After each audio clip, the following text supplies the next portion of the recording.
Avis de convocation dûment donné à M. le maire Rémy Langevin, au conseiller M. Gaston Morin, M. Jesse Croteau, M. Yves Gendreau, M. Bernard Boulay, Mme Sylvie Boulay et M. Marc Langlois.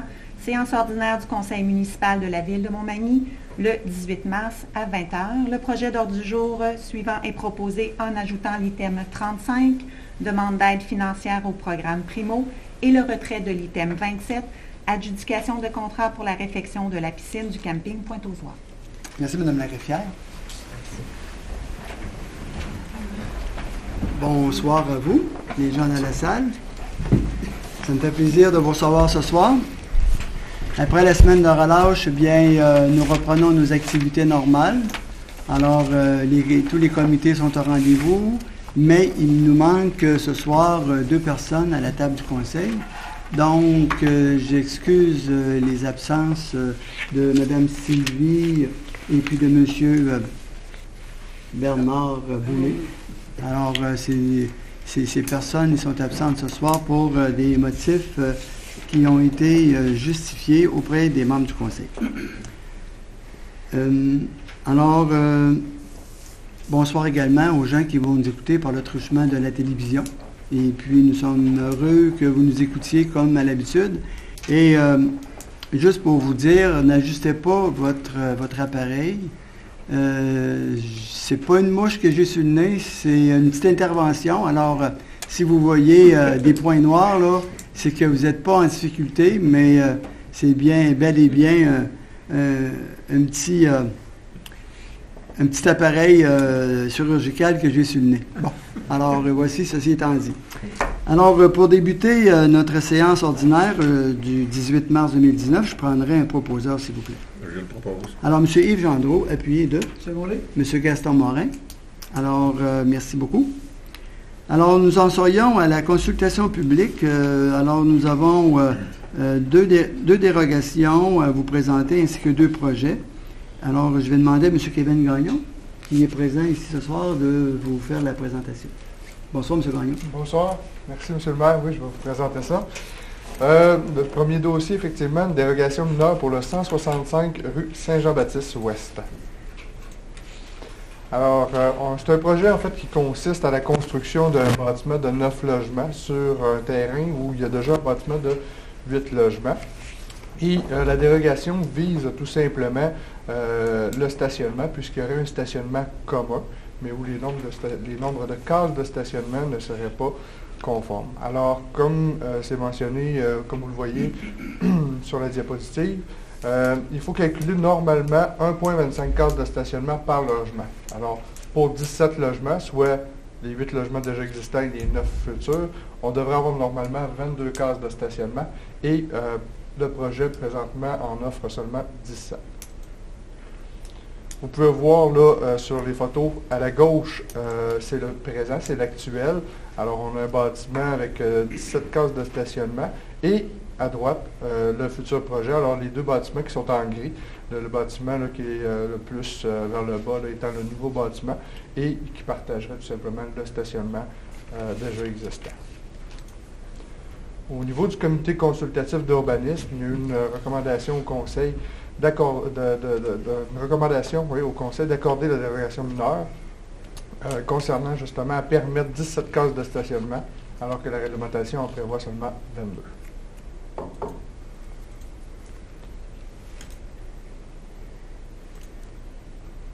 Pour la deuxième dérogation mineure, on parle d'un lot 3 059 943 qui se situe sur le chemin des Sucreries. Alors, comme vous pouvez voir, le lot en question, ou le terrain, en fait, est de part et d'autre du chemin des Sucreries, alors au nord et au sud. Et nous, la partie qui nous intéresse, c'est la partie au sud. Alors, c'est le terrain concerné est en zone agricole, la fameuse zone verte que vous avez sûrement déjà entendue, où une partie de terrain a une possibilité de construire une maison considérant la présence d'un îlot déstructuré. Alors ça, un îlot déstructuré, en fait, on trouve ça justement dans les zones agricoles, les zones vertes. Ça vient tout simplement autoriser, sans avoir besoin de faire de demande à la Commission protectrice des territoires agricoles, une construction pour les maisons.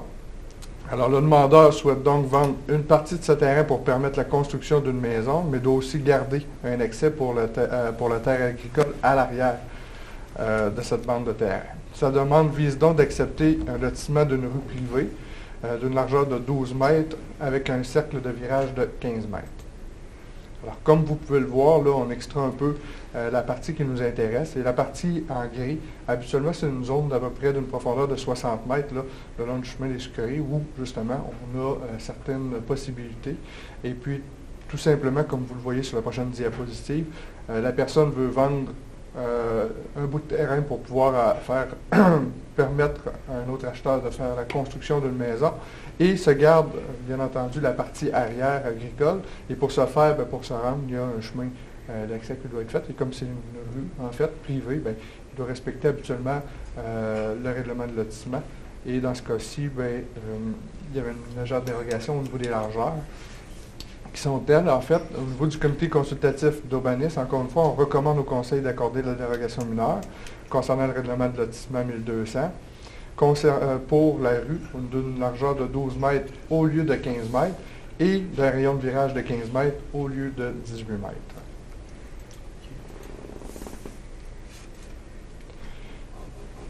On est maintenant rendu aux modifications de zonage. On a deux petites modifications de zonage ce soir. La première, on parle de la zone RE2, située là, plus précisément 25 avenue Sainte-Marie. En fait, il s'agit de régulariser un usage au 25 avenue Sainte-Marie, occupé présentement par l'organisme L'Arc-en-Ciel.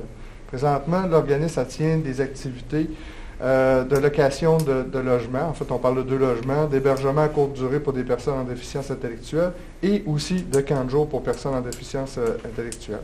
Au niveau du camp de jour, cet usage-là, en fait, ce type d'usage-là fait partie habituellement des équipements publics communautaires.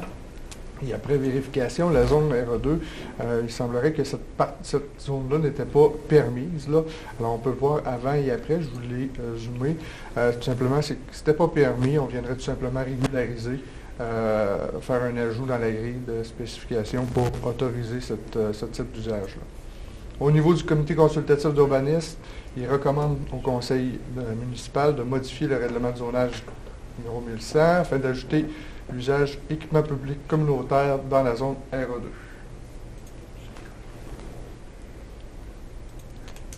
Pour ce qui est de la dernière modification de zonage, on parle des zones ICM2, ICM3, ICM4, ICM5. C'est tous, vous aurez remarqué, là, toute la même début. ICM, c'est pour une zone en fait industrielle mixte qui sont identifiées. Alors, c'est des zones qui se retrouvent habituellement dans les quartiers industriels. Ces zones-là, présentement, sont tous effectivement dans la zone industrielle, soit sur la rue des entrepreneurs. Alors, les zones visées par la modification, comme je vous le disais, sont tous situées dans le parc industriel Louis-Auroy. Bien que ces zones soient localisées dans un parc industriel, il ne permet pas l'usage présentement commerce et services industriels. Je vous localise un peu plus précisément. Alors, on voit bien, là, avec la souris, je vais montrer, là, on voit bien la rue des entrepreneurs ici, là, avec l'ajout de la rue des entrepreneurs. On voit en bleu ici, c'est le cimetière pour vous situer. Et là, les zones ICM2, ICM3, ICM4 et ICM5 sont situées à ces endroits-là. Alors, qu'est-ce qu'un commerce et services industriels? On a 2 définitions, en fait. La première, c'est un commerce de détail installé sur le même emplacement que l'usine ou l'atelier de fabrication. C'est donc de vendre un produit, une usine qui fabrique, mettons, un produit, qui veut en faire la vente aussi sur place. C'est de venir permettre ça. Et aussi, c'est aussi une entreprise privée œuvrant dans le domaine de la construction, le transport des biens et des personnes, de l'entreposage de biens. Encore une fois, dans la grille de spécification, comme vous pouvez le constater avant, c'était un usage qui n'était pas permis. Ici, on le voit peut-être mal un peu à l'écran, mais vous le voyez, ici, je vous le pointe avec la souris. Normalement, là, ici, ce sont des usages industriels et vous voyez ici un espace, là, c'est justement l'espace où normalement, comme vous le voyez après, où ça aurait dû être coché, là, puis qu'il y a un commerce-service industriel. Alors, encore une fois, le comité consultatif d'urbanisme recommande au conseil municipal de modifier le règlement de zonage 1100 et en fait d'ajouter l'usage commerce et services industriels dans les zones ICM2, ICM3, ICM4 et ICM5. Merci. Merci, M. Gagnon. Alors, comme nous sommes présentement en consultation publique, mais il est possible aux gens de la salle, si vous avez des questions concernant les 4 présentations qui ont été faites, si vous désirez poser des questions pour avoir plus d'informations avant qu'on passe les résolutions, bien à ce moment-là, je vous invite à vous présenter au micro. Alors, il n'y a personne qui a besoin d'informations complémentaires. Alors, on va poursuivre avec le point 6 qui est le dépôt du rapport des permis délivrés pendant l'année 2018. Et ça sera présenté encore, pas encore, ça sera présenté par M. Kevin Gagnon, de nouveau, pour nous en faire la présentation et nous donner quelques explications. Encore, c'était pas péjoratif, M. Gagnon. C'est bon, c'est compris, merci. Alors oui, ça me fait plaisir de vous présenter le rapport annuel des permis pour l'année 2018. Petite mise en contexte pour le rapport des permis, on a séparé en fait en 2 parties le rapport. On a la première partie qui traite de l'ensemble des demandes en fait de permis qu'on a eues en 2018 et on a aussi une deuxième partie qui traite sur le volet simplement construction, rénovation. Vous savez, les permis, en fait, c'est pas juste des permis de rénovation. On peut avoir des permis de piscine, on peut avoir des permis pour restauration des berges, des choses comme ça. Alors, on a scindé ça en 2 pour pouvoir mieux comprendre ce qui se passe sur notre territoire. Alors, en 2018, on a eu 601 demandes à traiter au niveau des permis, ce qui nous a amené à émettre ou à délivrer 581 permis. Alors, vous avez la comparaison en 2017. On voit là qu'il y a eu 35 demandes de permis de traiter de plus, mais aussi 27 permis de plus qu'en 2017 à délivrer, qui ont été délivrés. Sur le graphique qu'on regarde ici présentement, on peut voir que le mois de mai a été le mois le plus occupé, en fait, du côté de l'émission des permis. Juste dans le mois de mai, il y a eu 116 permis qui ont été délivrés. Soit une moyenne d'environ 5,2 permis par jour de travail, ce qui est quand même considérable. Je vous ai parlé tantôt de différents types de permis. Je vous les énumère pour faire une petite, pour vous montrer un peu à quoi ça peut ressembler. On a les permis de construction qui sont tous ensemble, que ce soit résidentiel, commercial, industriel. C'est vraiment toutes les constructions de bâtiments principaux. On a les permis de rénovation résidentielle, commerciale, industrielle, encore une fois. Il y a les permis de démolition. On a des permis d'enseigne. On a des permis, là, en fait, là, à chaque fois qu'un commerce, une industrie veut afficher, en fait, faire une enseigne sur sa propriété, il y a un permis de délivrer pour ça. On a des permis pour des ouvrages complémentaires, en fait, garage, remise, galerie, pergola, etc. On a des permis pour les piscines. On a un permis pour les coupes d'arbres. Ça prend dans certaines circonstances, il y a des moments où effectivement, ça fera un permis pour faire la coupe d'arbres. On a un permis pour l'occupation temporaire, permis de stabilisation des berges. Alors, c'est 9 groupes, en fait, là, sur lesquels on est parti pour continuer notre présentation de rapport. On les retrouve effectivement dans cette diapositive-là. Vous constaterez là, que l'orange, c'est la partie rénovation. Alors, 60% des permis qu'on a émis en 2018 étaient pour des permis de rénovation de bâtiments, ce qui est quand même important, là, qui est quand même considérable, là, à mon avis. Et ensuite de ça, on voit là, que au niveau des permis de construction, on a quand même eu 86 nouvelles constructions sur notre territoire là, en 2018. Puis les 60% des rénovations, là, en tout, là, ça donne 347 permis. Pour, comme vous le voyez, là, 581 permis délivrés pour l'année. Pour le volet, on se concentre pour le volet construction, rénovation, en fait, ce qui est le volet le plus intéressant, lequel on peut vraiment voir une économie là, dans le milieu manimontois. Alors, au niveau des nombres de construction là, que je vous parlais tantôt, on a eu 22 permis d'habitation résidentielle qui ont été émis. On a eu 4 permis pour des bâtiments multifamiliaux. On a eu 3 permis pour du commercial, puis 1 permis pour le public. Ce qui nous a apporté, en fait, pour les nouvelles constructions au niveau multifamilial et unifamilial, 40 unités de logement en tout et partout. C'est-à-dire que quand on parle de 40 ajouts d'unités de logement, on parle des unités de logement qui ont été ajoutées sur le territoire, moins ceux qui ont été aussi soustraits. C'est arrivé. En fait, on a eu des démolitions, on a eu des permis de démolition qui ont apporté justement aussi des soustractions au niveau des unités d'évaluation. D'ailleurs, le petit graphique qu'on voit là, justement, c'est qu'en 2018, il y a eu 50 unités d'évaluation créées, mais il y a eu 10 unités de logement qui ont été supprimées suite à une demande de permis. Et si vous regardez le graphique, vous pourrez voir la dernière colonne là, au bout, les 50 unités de logement. On est légèrement au-dessus de la moyenne depuis les 10 dernières années. Là. Ce qui est quand même, ce qui prouve que c'est quand même une bonne année. C'est en fait ça prouve que ça a été une bonne année là, en 2018. Pardon. On a aussi, ce qui vient s'ajouter à ça, on ne vient pas sans l'autre, la valeur déclarée des travaux lors de la déclaration de la demande de permis s'élève pour l'année 2018 à 25,9 millions. Alors, c'est quand même une grosse économie là, dans la ville. Et on note, par comparaison, en 2017, on avait eu 18,9 millions. Là. C'est quand même un 7 millions là, de différence là, d'une année à l'autre, 2017 à 2018, de plus sur notre territoire. Pour la conclusion, alors le nombre de permis délivrés augmente d'année en année, ce qu'on peut constater en fait. À chaque année, on voit là, que le nombre de permis, de demandes de permis augmente. Le nombre de constructions d'habitations multifamiliales a subi une légère augmentation cette année. On a aussi la croissance du nombre d'unités d'habitation qui demeure toujours constante. Alors, on a toujours une constante qui continue d'être là au niveau de l'ajout des unités de logement.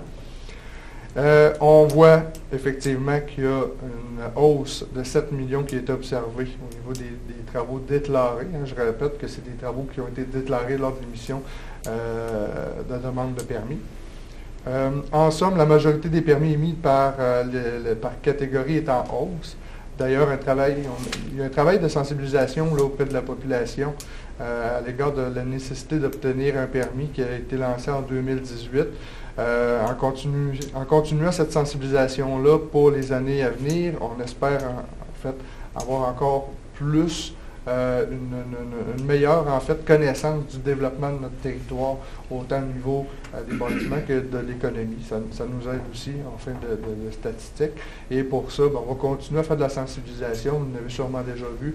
On a fait de la sensibilisation au niveau là, sur Internet, auprès de Facebook, sur Région Montmagny et dans les journaux municipaux. Et on va continuer à travailler là-dessus.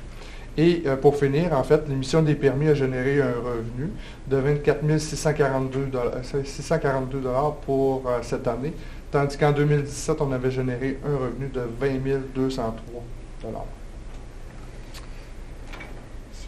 J'ai fini. Est-ce qu'il y a des questions?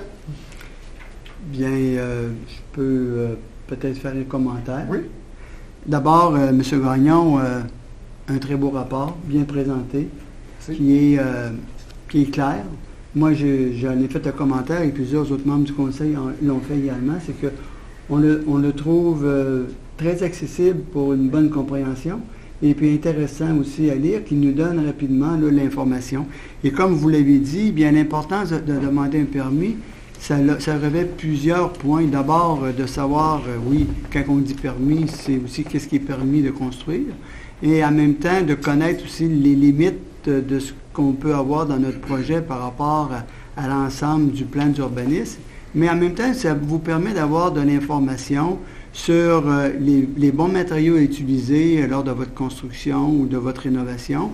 Et même, il y a des idées qui peuvent vous être fournies parce que on connaît les matériaux. On sait parfois qu'il y a des matériaux qui ont une meilleure durée de vie, mais en même temps aussi qui s'harmonisent mieux dans le milieu.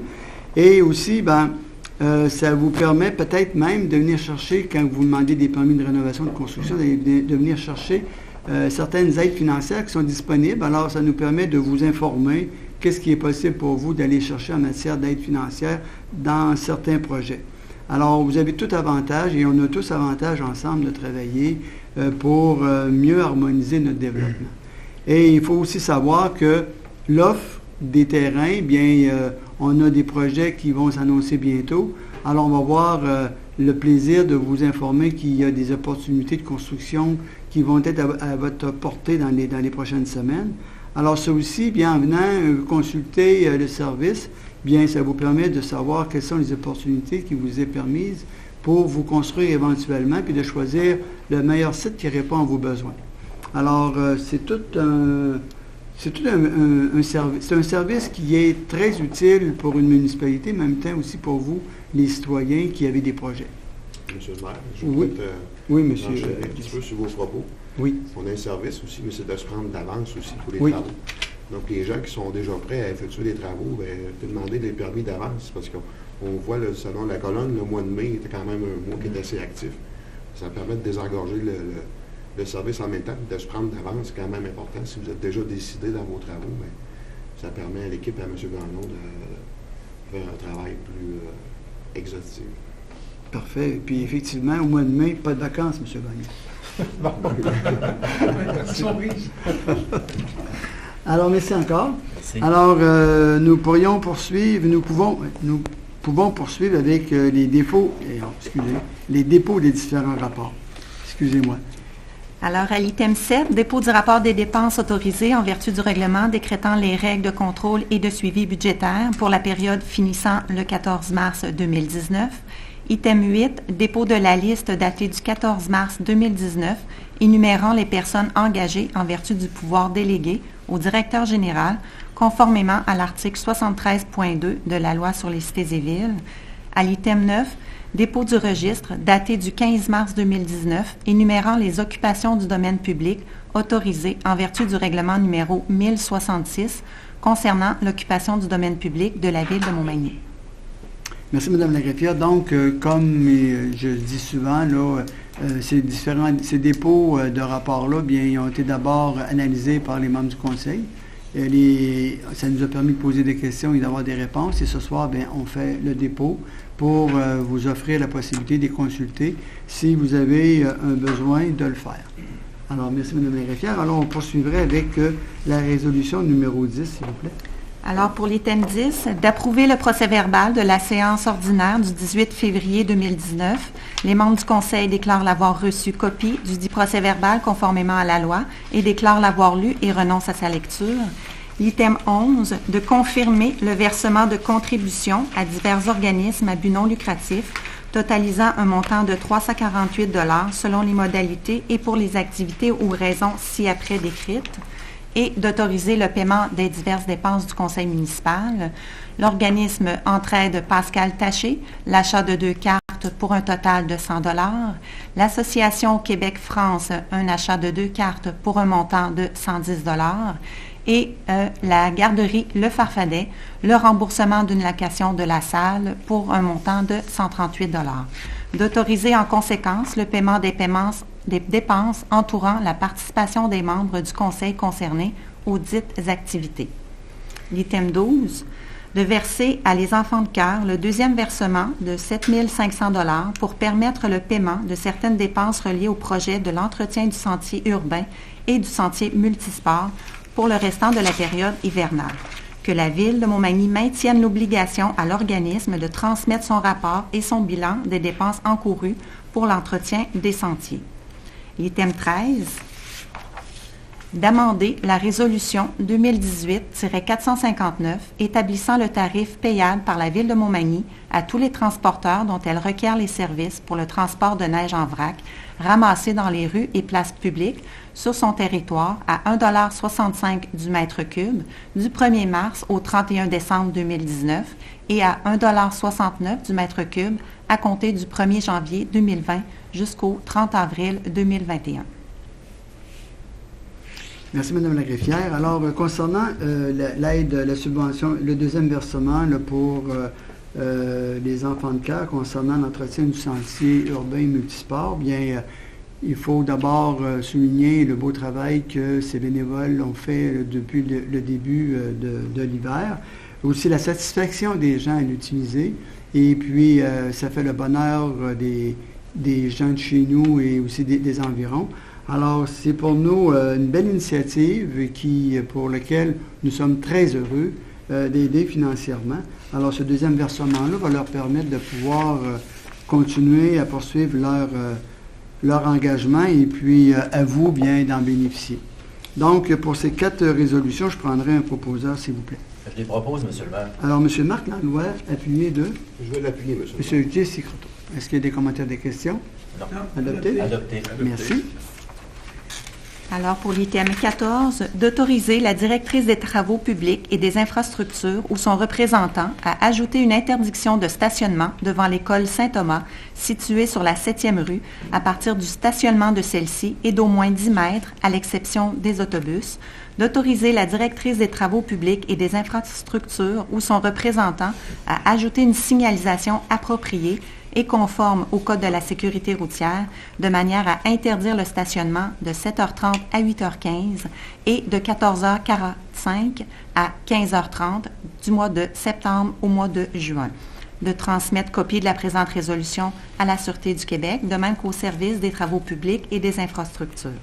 L'item 15, d'autoriser le comité organisateur de l'événement de bénédiction de motocyclettes au profit de la Fondation Hélène Caron à organiser le dimanche 26 mai 2019 à compter de 9h leur événement à l'église Saint-Mathieu et à utiliser les rues à proximité, à fournir les tréteaux et les barrières de sécurité, de permettre également la présence sur le site pendant la durée de l'événement de kiosques d'exposants et des kiosques offrant de la nourriture et des breuvages, et d'autoriser le demandeur à installer de la signalisation directionnelle sur les poteaux d'utilité publique et divers terrains municipaux pendant l'événement et quelques jours précédant l'événement.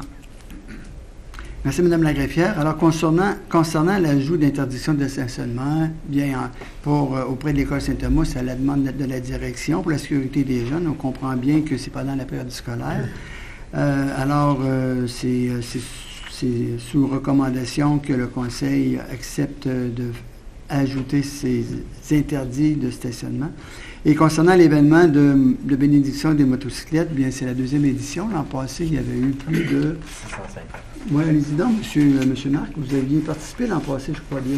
Oui, effectivement, c'est une très belle activité. Donc, il a accueilli dans la région de Montmagny 650 motocyclistes avec une messe là, pour les motocyclistes. Si vous avez l'occasion d'y aller, allez-y, c'est très intéressant. Il avait mis une moto là, vraiment sur l'hôtel en avant, puis c'était vraiment intéressant. L'église était pleine. Et donc, c'est ça, ça a attiré 650 motocyclistes qui ont ensuite là, occupé les restaurants de la région. Donc, cette année, 2e édition. Donc, on est toujours content d'accueillir ces gens-là. On va essayer d'en faire un événement annuel parce que nous, ça ne nous coûte presque rien pour les accompagner. Puis, en même temps, toutes les sommes qu'ils recueillent est remis à la Maison d'Hélène. L'an dernier, on a remis 6 500 $ à la Maison d'Hélène. Donc, c'est quand même une belle activité qui profite aussi là, à un organisme de chez nous. Merci. Merci. Alors, pour ces 2 résolutions, je prendrai un proposeur, s'il vous plaît. Je vais proposer, M. Monsieur Jesse Croteau, appuyé de... Second livre, je le mets. Monsieur Gaston Morin, est-ce qu'il y a des commentaires, des questions? Non. Adopté? Adopté. Merci. Item 16, d'autoriser le maire et le directeur général à signer, pour et au nom de la Ville de Montmagny, la lettre d'entente numéro 10, par laquelle le syndicat des employés municipaux de Montmagny et la Ville s'entendent pour modifier l'horaire de travail à l'usine de filtration et ainsi abroger les lettres d'entente 1 et 7. Item 17, d'engager M. Joey Vizina-Coulombe au poste de préposé au soutien informatique au service des finances, de l'approvisionnement et des technologies de l'information pour un contrat à durée déterminée d'une période d'1 an à compter de son entrée en poste au salaire et conditions prévues à la convention collective de travail d'École Blanc et ce à compter du 25 mars 2019. Item 18, d'autoriser la directrice des ressources humaines à signer pour et au nom de la Ville tous les documents inhérents au dépôt d'une demande de subvention salariale pour le programme Emploi Québec pour le poste de préposé au soutien informatique et de transmettre copie de la dite résolution à Emploi Québec, de même qu'à la directrice des ressources humaines. Merci, Madame la greffière. Concernant l'engagement au poste syndiqué préposé au soutien informatique, c'est un dossier qu'on traite depuis plusieurs années, à savoir qu'on a des besoins à combler, on a des demandes qui sont souvent en attente parce qu'on n'avait pas les services pour le faire et on devait aller en sous-traitance, vous savez, demander à des firmes externes à certains moments d'intervenir pour répondre à des besoins ponctuels qui parfois étaient difficiles à obtenir parce qu'il n'y avait pas de disponibilité. Alors on a fait une analyse et c'est la raison pour laquelle on fait un projet c'est pas un projet, mais qu'on fait un engagement pour une période d'1 an, c'est qu'on a demandé à l'administration de regarder au niveau des postes budgétaires qui étaient disponibles et puis on a fait aussi l'analyse des économies qu'on ferait en n'allant pas en sous-traitance, ce qui fait que le poste dont on propose ce soir, c'est un poste qui est entièrement là, payé par toute cette démarche d'économie qui est analysée et aussi d'heures qui étaient disponibles qu'on pouvait utiliser pour combler ce besoin-là. Alors, ça n'a pas demandé d'ajout de sous au niveau du budget qu'on a adopté à l'automne dernier. Et on s'est dit, bien, on va voir, pour répondre aux besoins, on va voir pour 1 an qu'est-ce que ça donne et puis ça sera réanalysé au prochain budget, de sorte que ça va nous permettre de nous mettre à jour et puis de répondre à des besoins. Alors, pour ces 3 résolutions, je prendrai un proposeur, s'il vous plaît. M. Gaston Morin, appuyé de M. Yves Gendreau. Est-ce qu'il y a des commentaires, des questions? Adopté. Merci. Item 19, que la Ville présente une demande d'aide financière à l'Agence municipale 911 du Québec au montant de 10 000 $ dans le cadre du volet 2 du programme d'aide financière et s'engage à respecter les conditions afin de réaliser les actions décrites au formulaire joint à la présente résolution pour en faire partie intégrante et confirme que la contribution de la municipalité sera d'une valeur d'au moins 2 000 $. Que la Ville atteste par la présente qu'elle se regroupera avec la municipalité locale de Cap-Saint-Ignace pour le volet 2 et qu'elle demande l'aide financière additionnelle de 2 000 $ prévue au programme dans ce sens. L'item 20, que le Conseil municipal de la Ville de Montmagny autorise la présentation d'une demande d'aide financière dans le cadre du volet 1 du programme pour une protection accrue des sources d'eau potable, que le maire et la greffière soient autorisés à signer les documents de demande de subvention relatifs à la réalisation de l'analyse de la vulnérabilité des sources d'eau potable dans le cadre du volet 1 du programme pour une protection accrue des sources d'eau potable et de transmettre copie de la dite résolution au ministère du Développement durable, de l'Environnement et de la lutte contre les changements climatiques. Merci, Mme la greffière. Alors ici, bien écoutez, le gouvernement nous impose certaines obligations à rencontrer concernant la sécurité civile, le traitement de l'eau. Donc ça s'inscrit dans les obligations qu'on doit rencontrer concernant les normes gouvernementales. Et puis ici, bien au niveau de la sécurité civile, bien on comprend bien que c'est pour s'assurer qu'on soit capable de répondre à la protection des biens et des personnes en cas de sinistre, alors d'être capable aussi de relocaliser les gens si besoin. Alors tout ça s'inscrit dans une démarche là, planifiée pour venir en aide aux personnes lorsqu'il y aurait un sinistre. Fait que c'est une demande d'aide financière qu'on fait où il est possible d'aller chercher des sous pour travailler tout le volet là, de la planification pour la sécurité civile. Et c'est la même chose pour nos sources d'eau potable. C'est des projets, c'est des programmes qui sont disponibles et puis c'est des aides financières qu'on peut aller chercher. Alors, pour ces 2 résolutions, je prendrai un proposeur, s'il vous plaît. Je les propose, M. le maire. Alors, M. Marc Langlois, appuyé de... Je vais l'appuyer, M. le maire. M. Jessica Croteau, est-ce qu'il y a des commentaires, des questions? Adopté? Adopté. Merci.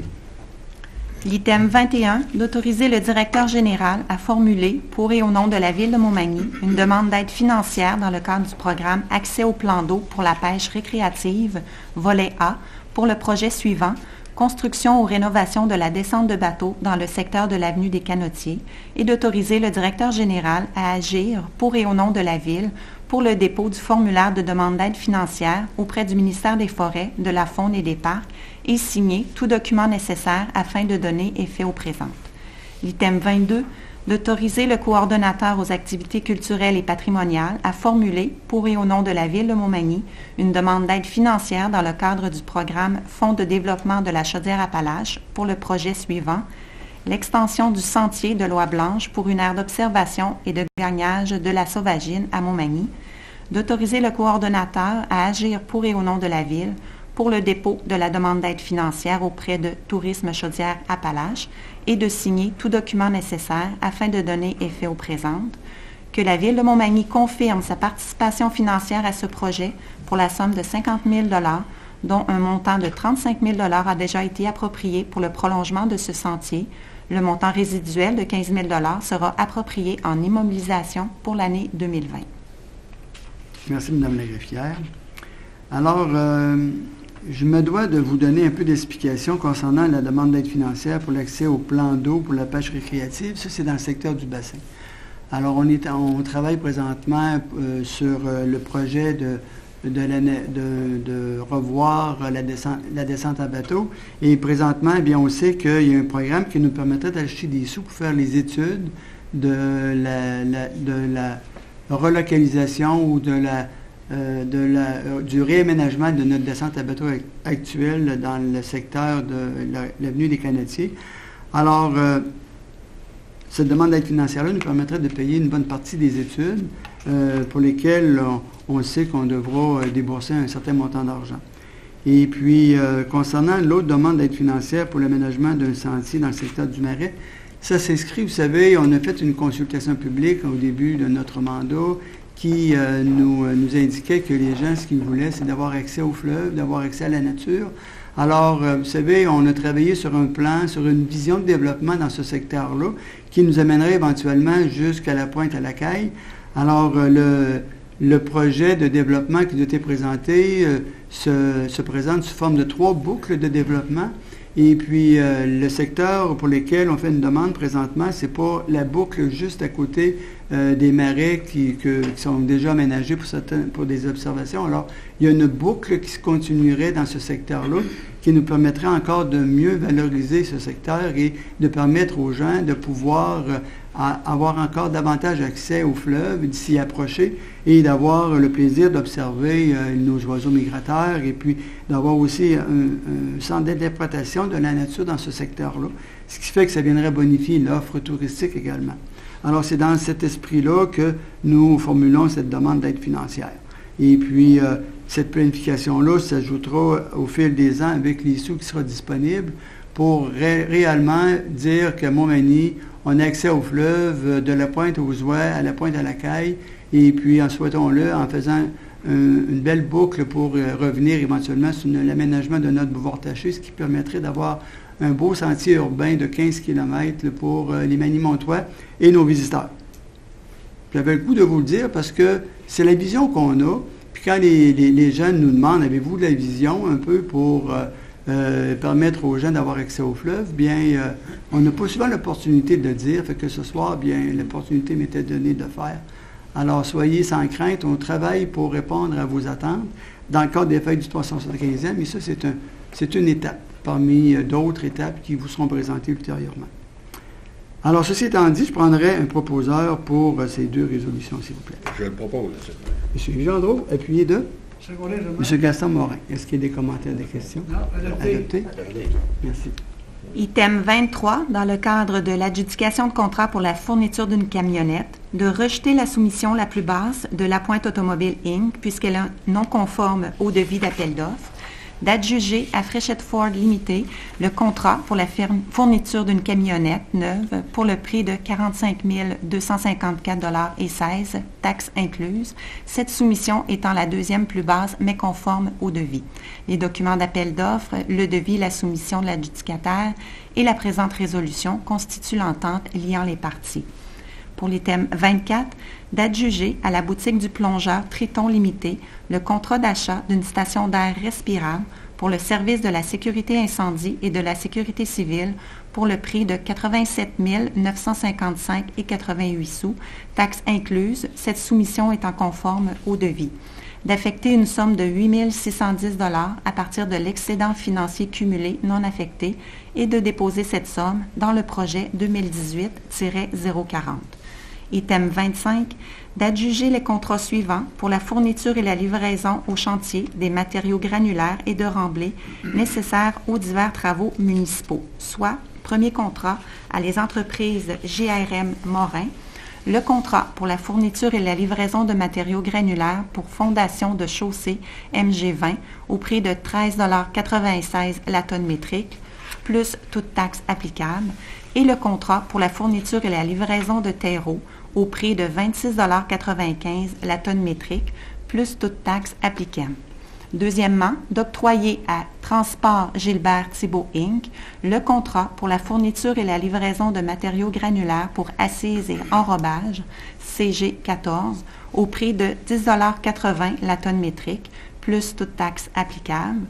Troisièmement, d'octroyer le contrat à Gilbert Thibault Inc., contrat pour la fourniture et la livraison de matériaux granulaires pour sous-fondation de chaussée MG112 au prix de 10,80 $ la tonne métrique, plus toute taxe applicable. Quatrièmement, d'octroyer à Les Concassés du Cap Inc. le contrat pour la fourniture et livraison de pierres nettes 20, 3/4 au prix de 14,55 $ la tonne métrique, plus toute taxe applicable, le tout conditionnellement à l'obtention des certificats de conformité exigés aux documents de soumission à l'égard de ces items, le cas échéant. Merci, Mme la greffière. Concernant l'achat d'une station d'air respirable, vous comprenez que c'est pour le service incendie, pour nos pompiers. C'est important, c'est le remplacement d'une station qu'on avait déjà qui ne répondait plus aux exigences et aux normes pour être capable de répondre aux besoins. Et vous savez, lorsqu'il y a un incendie majeur, puis qu'on doit déployer plusieurs pompiers lors de plusieurs appels pour intervenir sur des incendies majeurs, bien, c'est important de pouvoir fournir à nos pompiers qui ont à intervenir à l'intérieur des bâtiments les équipements, puis l'air respirable, comme on dit, là, pour être capable d'intervenir, surtout pour sauver des vies ou sauver aussi des équipements et du matériel. Donc, on en a discuté au conseil municipal et puis on trouve que c'est dispendieux, mais pour venir en soutien à nos pompiers, puis aussi pour répondre à la sécurité de notre public et à sa protection, bien, on a opté là, pour accepter cet achat. Donc, pour ces trois résolutions, je prendrai un proposeur, s'il vous plaît. Alors, M. Gaston Morin, appuyé de M. Yves Gendreau. Est-ce qu'il y a des commentaires, des questions? Adopté. Merci. À l'item 26, d'adjuger à Simota Inc. le contrat pour la réparation de fissures à la piscine Guylaine Cloutier pour le prix de 83 799,53 $, taxes incluses, cette soumission étant la plus basse conforme au devis. Les documents d'appel d'offres, l'addenda, le devis, la soumission de l'adjudicataire et la présente résolution constituent l'entente liant les parties. Merci, Mme la greffière. Alors, pour cette résolution, je prendrai un proposeur, s'il vous plaît. Je vais proposer, monsieur. Monsieur Jesse Croteau, appuyé de M. Gaston Morin. Est-ce qu'il y a des commentaires, des questions? Non. Adopté. Adopté. Merci. À l'item 28, d'adopter le rapport d'activité municipale présentant les actions réalisées pendant l'année 2018 en lien avec le plan de mise en œuvre du schéma de couverture de risque en sécurité incendie adopté par la MRC de Montmagny et applicable à la Ville de Montmagny. Item 29, que la Ville de Montmagny confirme son adhésion au regroupement d'achat mis en place par l'Union des municipalités du Québec couvrant la période du 1er janvier 2019 au 31 décembre 2020 et visant l'achat d'hydroxyde de sodium liquide 50 % nécessaire aux activités de notre organisation municipale. Que des contrats d'une durée de 2 ans ont été octroyés à l'UMQ selon les termes prévus au document d'appel d'offres, que la Ville de Montmagny s'engage à respecter les termes de ces contrats comme s'il avait contracté directement avec les fournisseurs à qui les contrats sont adjugés, et que la Ville de Montmagny reconnaît que l'Union des municipalités du Québec recevra directement de l'adjudicataire à titre de frais de gestion un pourcentage du montant facturé avant taxe à chacun des participants. Merci, Mme la greffière. Alors, on parlait tout à l'heure du service incendie. Quand on parle du plan de mise en œuvre du schéma de couverture de risque en incendie, bien, vous savez, il n'y a rien d'improvisé dans le service incendie. Il y a des obligations à rencontrer, mais il y a des devoirs. Donc, c'est le rapport. C'est un rapport très bien travaillé, très bien présenté, qui dénote toutes les activités qui ont eu cours durant l'année. Et c'est une obligation que nous avons de le déposer de déposer ce rapport d'activité à la MRC. Ça fait partie de nos obligations. Alors ce soir, nous le déposons pour adoption. Alors pour ces deux résolutions, je prendrai un proposeur, s'il vous plaît. Je le propose. M. Yves Gendreau, appuyé de Je seconde, M. M. Marc Langlois. Est-ce qu'il y a des commentaires, des questions? Adopté. Adopté. Merci. À l'item 30, d'autoriser la demande de dérogation mineure au règlement de zonage formulé par le propriétaire de l'immeuble, c'est au 165 rue Saint-Jean-Baptiste-Ouest, visant à diminuer le nombre de cases de stationnement de 22 à 17, le tout selon les dispositions du règlement de zonage 1100 et ses amendements. À l'item 31, d'autoriser la demande de dérogation mineure au règlement de zonage formulé par le propriétaire du lot 3 059 943 sur le chemin des Sucreries, visant à diminuer la largeur de rue de 15 mètres à 12 mètres et de diminuer le rayon minimal pour le cercle de virage de 18 mètres à 15 mètres, le tout selon les dispositions du règlement de lotissement 1200 et ses amendements. Alors, merci, Mme la greffière. Donc, on n'avait pas tout à l'heure, lors de la consultation publique, nous n'avons pas eu d'intervention. Donc, on va adopter les deux demandes. Alors, je prendrai un proposeur, s'il vous plaît. Je vais proposer, M. le maire. M. J.C. Croteau, appuyé de M. Gaston-Morin. Est-ce qu'il y a des commentaires, des questions? Adopté. Adopté. Merci. À l'item 32, d'adopter le second projet de règlement joint à la présente et intitulé « Second projet de règlement amendant le règlement de zonage numéro 1100 afin d'ajouter l'usage équipement public communautaire à la zone RE-2 ». L'item 33, d'adopter le second projet de règlement joint à la présente et intitulé « Second projet de règlement amendant le règlement de zonage numéro 1100 afin d'ajouter l'usage commerce et services industriels aux zones ICM-2, ICM-3, ICM-4 et ICM-5. Merci, Mme la greffière. Alors, tout à l'heure, ça a été très bien expliqué et présenté par M. Gagnon. Alors, il n'y a pas eu de commentaires ni d'intervention non plus. Donc, je prendrai un proposeur pour ces deux résolutions, s'il vous plaît. Je vais proposer, M. le maire. M. J.C. Croteau, appuyé de Je propose, M. le M. Marc Langlois. Est-ce qu'il y a des commentaires? Je seconde, excusez-moi. Non, Pas de commentaires, M. Adopté. Langlois? Pas de Non? commentaire. Bon, merci. Adopté? Adopté. Adopté. À l'item 34, un avis de motion est par les présentes donné par le conseiller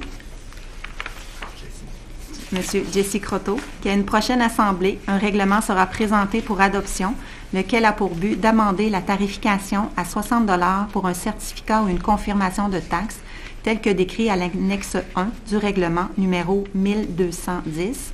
Le conseiller dépose le projet de règlement conformément à l'article 356 de la loi sur les cités et villes.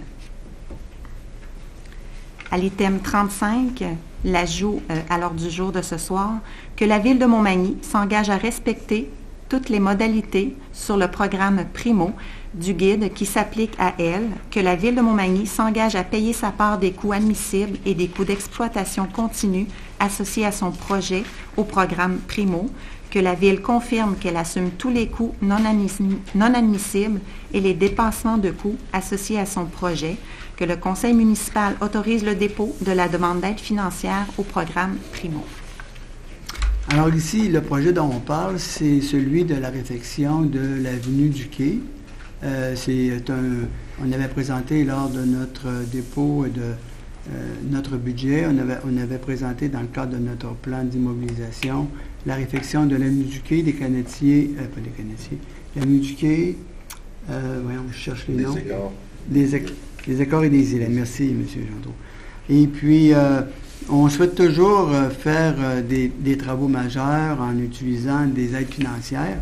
Nous étions en attente d'un programme d'aide financière qui pour le moment ne nous est pas encore été annoncé, mais on sait que ce programme-là pourrait nous permettre d'avoir une aide financière. Donc, on fait ce soir une demande pour être capable d'avoir des sous dans le cadre des travaux qu'on projette pour 2019 pour l'avenue du Quai. C'est ce qui était présenté par Mme la greffière, les coûts admissibles. C'est de quel ordre, monsieur le directeur général, donc l'aide qu'on pourrait obtenir? Sous primo? Oui, si on l'obtenait. C'est 60 60 alors que l'autre programme pour lequel on était en attente, ce qu'on appelle le FEPTE, je ne vous donnerai pas toute la définition des acronymes, là, mais on pouvait aller chercher jusqu'à 83 d'aide financière, mais on est en attente, donc on prend pas la chance, mais on fait la demande pour cette aide-là, si c'est possible, puis on verra qu'est-ce que ça va donner. Alors, pour cette résolution, je prendrai un proposeur, s'il vous plaît. Je propose, M. le maire. M. Marc Langlois, appuyé de Et je l'appuie. M. Yves Landreau. Est-ce qu'il y a des commentaires, des questions? Non. Adopté? Adopté. Merci. Alors, nous en serions rendus avant la période de questions à l'intervention de deux membres du Conseil. Ce soir, nous aurons le plaisir d'entendre Marc et Jessie. Alors, je vais inviter Marc par ordre décroissant à intervenir. Bon, alors, M. Marc, je vous cède la parole et puis merci d'informer les gens. Merci à vous, M. le maire. Bonsoir tout le monde. Ça fait plaisir là, ce soir de vous présenter brièvement un projet là, qui nous tient à cœur. C'est un projet écologique, à savoir la collecte des matières organiques, communément appelée le bac brun. Donc, comme vous le savez, la ville de Montmagny, à l'instar de nombreuses villes au Québec, est très soucieuse de l'environnement. Et ce projet va permettre de transformer les matières organiques en compost qui sera réutilisé par la suite dans différentes cultures. Le gouvernement du Québec incite les municipalités à fournir le service de collecte des matières organiques et les municipalités qui ne s'y conformeront pas seront pénalisées par une diminution des redevances sur les matières recyclables. Donc, évidemment, nous, on souhaite prioritairement là, agir sur l'environnement, mais en même temps aussi, on souhaite là, maintenir nos redevances sur les matières recyclables. L'Union des municipalités du Québec a mis en place un regroupement d'achat pour les bacs roulants et les bacs de cuisine. Donc, la Ville s'est jointe à ce regroupement d'achat afin d'avoir les meilleurs coûts possibles pour ces 10 bacs. Le prix officiel du bac brun et celui pour la cuisine sera confirmé ultérieurement par l'UMQ en fonction du nombre de bacs qui seront commandés par l'ensemble des villes participantes. Donc, dès que nous aurons le prix officiel, nous vous en ferons part. Donc, à compter de janvier 2020 ou dans les mois suivants, là, probablement quelque part au printemps, la collecte des matières organiques se fera dans le secteur urbain seulement. Donc, pour les immeubles résidentiels situés dans le périmètre d'urbanisation, la collecte sera obligatoire. Pour les immeubles institutionnels, industriels et commerciaux, ça se fera pour l'instant sur une base volontaire. Les bacs seront achetés par la Ville, donc c'est nous qui allons les acheter. Ils seront distribués aussi et facturés au prix coûtant sur le compte de taxes des citoyens. Donc un seul format de bac a été retenu, soit celui de 240 litres. On a estimé là, que ce contenant-là serait suffisant pour faire le travail. Et finalement, la collecte se fera aux 2 semaines, mais à l'usage, la période de collecte pourra être modulée selon les besoins. Alors voilà, M. le maire, ce qui explique sommairement le projet de collecte des matières résiduelles. Donc c'est bien certain que là, on lance l'information, mais on va vous en reparler plus amplement au cours des prochains mois. Donc on vous invite là, à surveiller là, les informations dans les différents médias régionaux et sur le site Internet de la Ville. Donc pour l'année 2019, vous allez en entendre parler encore. Et évidemment, là, je me répète, mais c'est un projet là, qui est très, très, très stimulant pour nous parce que c'est un projet écologique auquel on tient beaucoup. Alors, merci, M. Langlois. J'ai M. Croteau que vous avez... j'ai pas grand-chose. J'ai 2 petits points parce que je viens la dernière fois, vous avez dit ça. Je vais parler une demi-heure. Non, je suis allez-y. en remplacement d'un collègue ce soir, donc juste inviter la population à 2 événements qu'on va avoir prochainement là, ici.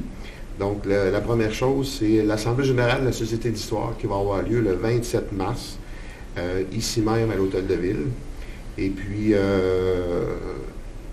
il va y avoir, durant l'Assemblée générale, il va y avoir une mini-conférence sur le legs de M. Maurice Rousseau. Donc, c'est une invitation à toute la population. Il va y avoir des bénévoles sur place avant l'Assemblée générale. Ceux qui ne sont pas membres de la Société d'histoire, bien, vous pouvez devenir membre ce soir-là et d'assister au déroulement de l'Assemblée générale. Donc, j'invite la population à venir en grand nombre. Puis, pour ceux qui ne le savent pas, la Société d'histoire se sont dotés d'un nouveau site Internet qui est disponible depuis cet automne. Vous avez des informations là-dedans, vous avez des expositions virtuelles, dont on parle des déraillements de train à Montmagny. On a aussi la navigation, l'historique de la navigation à Montmagny, et puis les industries durant la Première Guerre mondiale. Donc, c'est 3 expositions virtuelles qui sont disponibles sur le site Internet. Vous avez une panoplie d'informations, les heures d'ouverture, et ainsi de suite. Donc, j'invite la population à aller consulter ce site Internet-là, qui est très intéressant. Et puis, je veux renchérir aussi sur la participation de mon collègue Bernard Boulay sur la conférence de presse au profit de Leucan. Donc, il va y avoir une activité cabane à sucre le 13 avril prochain. Donc, c'est un samedi, je crois, qui va se dérouler ici au coin du monde. Donc, c'est au profit de Leucan. Donc, je vais faire profiter des informations de Bernard qui est absent ce soir. Donc, j'invite la population à cette activité de financement le 13 avril prochain. C'est tout, M. Juste pour mon bénéfice à moi, à l'Assemblée, l'AGA de Société d'histoire, vous avez dit que c'était le 20... Le 27 mars. Le 27 mars, c'est à quelle heure? C'est à 19h. C'est un mercredi à 19h. Ici à l'Hôtel de Ville? Oui, ici même à l'Hôtel de Ville. Ben, c'est très intéressant.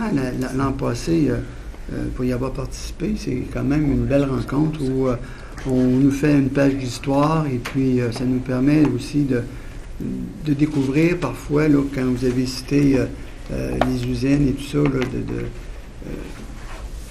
ça nous permet de découvrir parfois là, notre région et notre histoire. On oublie parfois, puis c'est des beaux moments pour se rappeler et se souvenir de ce qui s'est passé chez nous. Alors, nous en serions rendus à la période de questions. S'il y a des gens dans la salle qui auraient des questions à poser, si vous voulez vous présenter au micro, vous donnez votre nom, votre adresse, pas votre téléphone.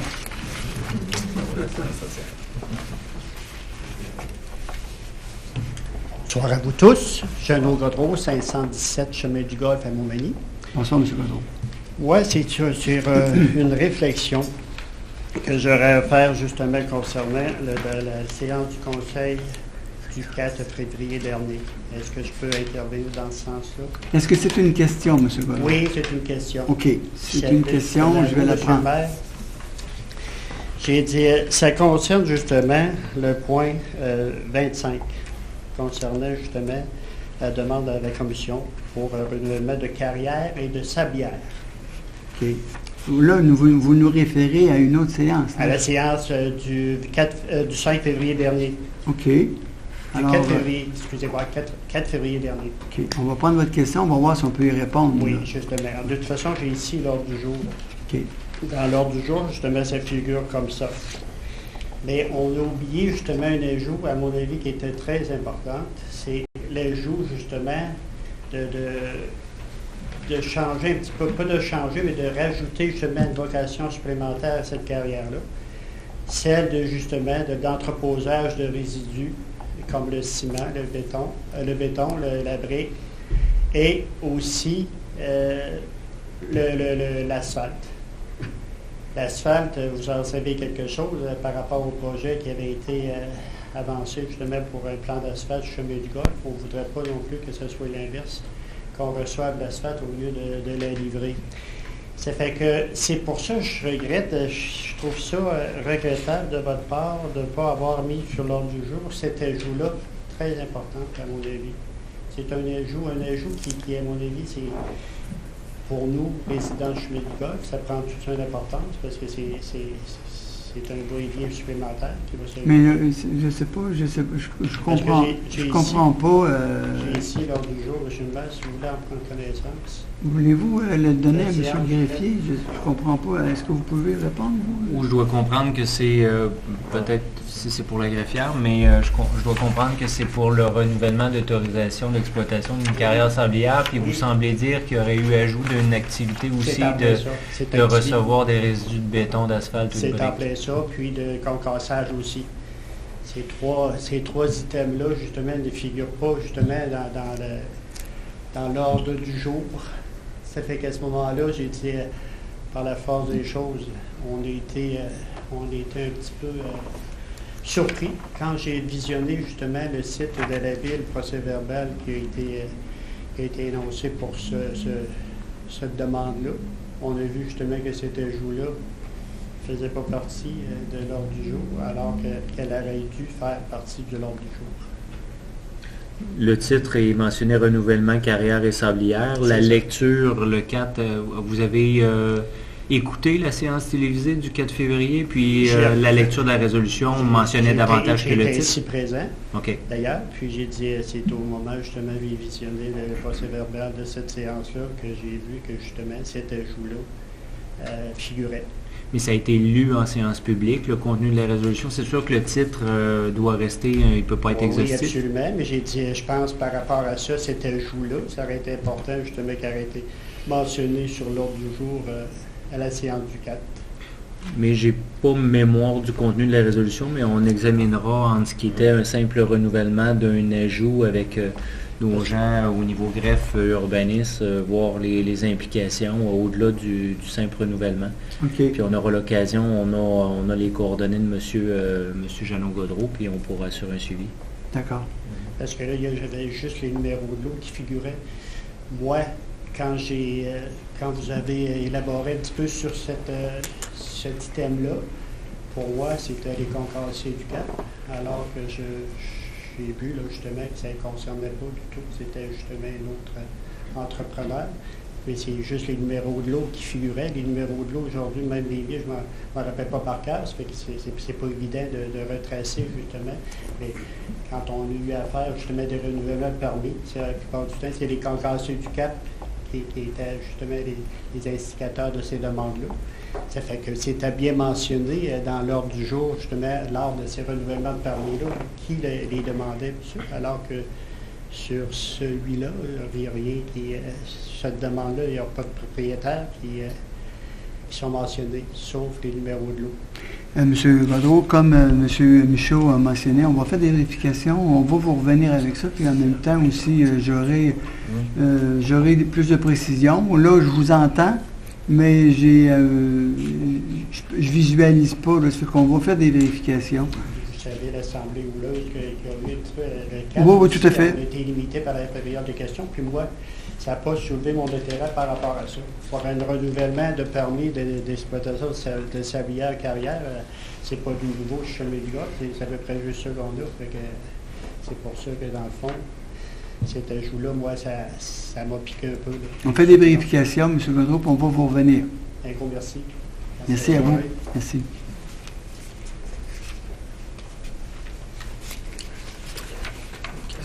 Alors, s'il n'y a pas d'autres questions, je prendrai un proposeur pour la levée de l'Assemblée, s'il vous plaît. Avant de quitter, la prochaine séance publique télévisée, elle est là? 1er avril. Oui. Vraiment, le 1er avril? D'accord. Alors, le 1er avril, la prochaine séance publique télévisée. Alors, c'est un rendez-vous pour les gens qui n'ont pas eu l'occasion ce soir de se présenter, venir nous rencontrer. Alors, je prendrai un proposeur pour la levée de l'Assemblée, s'il vous plaît. Je vais proposer... M. Jessica Croteau, appuyé de M. Gaston Morin. Adopté? Adopté. Merci beaucoup. Merci tout le monde. Bonne soirée. Bonne fin de soirée. On va préciser à quel niveau le titre.